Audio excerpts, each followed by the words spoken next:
La mise en scène et la réalisation d'une captation vidéo ou photo demandent beaucoup de savoir-faire et de connaissances tant théoriques que pratiques. L'une de ces connaissances est notamment la position de l'objectif par rapport au sujet filmé ou photographié.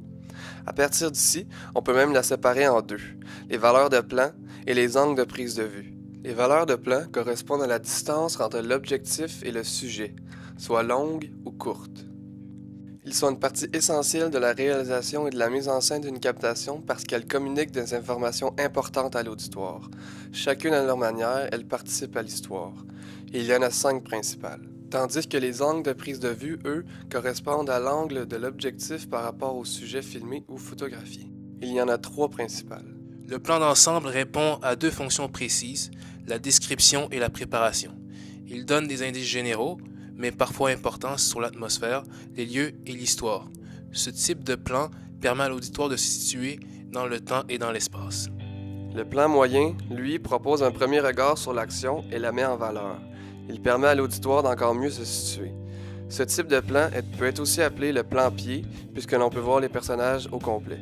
Avec le plan moyen, on peut notamment découvrir des éléments importants des décors et des personnages qui aideront à situer l'histoire. La troisième valeur de plan importante est le plan américain. Historiquement appelé ainsi à cause du cinéma western, ce plan cadre le sujet à mi-cuisse. Il est beaucoup utilisé pour les dialogues permettant à la caméra et à l'action de rester stable. Le gros plan est une valeur très importante en captation vidéo ou photo. Il montre des aspects de l'histoire et du récit qui auparavant n'étaient pas autant promus. Il peut donner des indices plus précis et aider le tout à faire avancer ou même régresser dans certains cas. Le gros plan permet à l'auditoire de se poser quelques questions sur la signification des détails. Le très gros plan est une extension du gros plan puisqu'il permet de se concentrer encore mieux sur des détails. Il donne à l'auditoire une vision particulière sur les détails du sujet pour ainsi laisser place à l'imagination. Les significations peuvent être nombreuses, mais l'utilisation d'un très gros plan n'est jamais sans raison. L'angle de prise de vue horizontale consiste à positionner l'objectif de l'appareil à la hauteur des yeux du sujet. Cette position donnera l'impression que ce dernier est en position d'égalité par rapport à son observateur.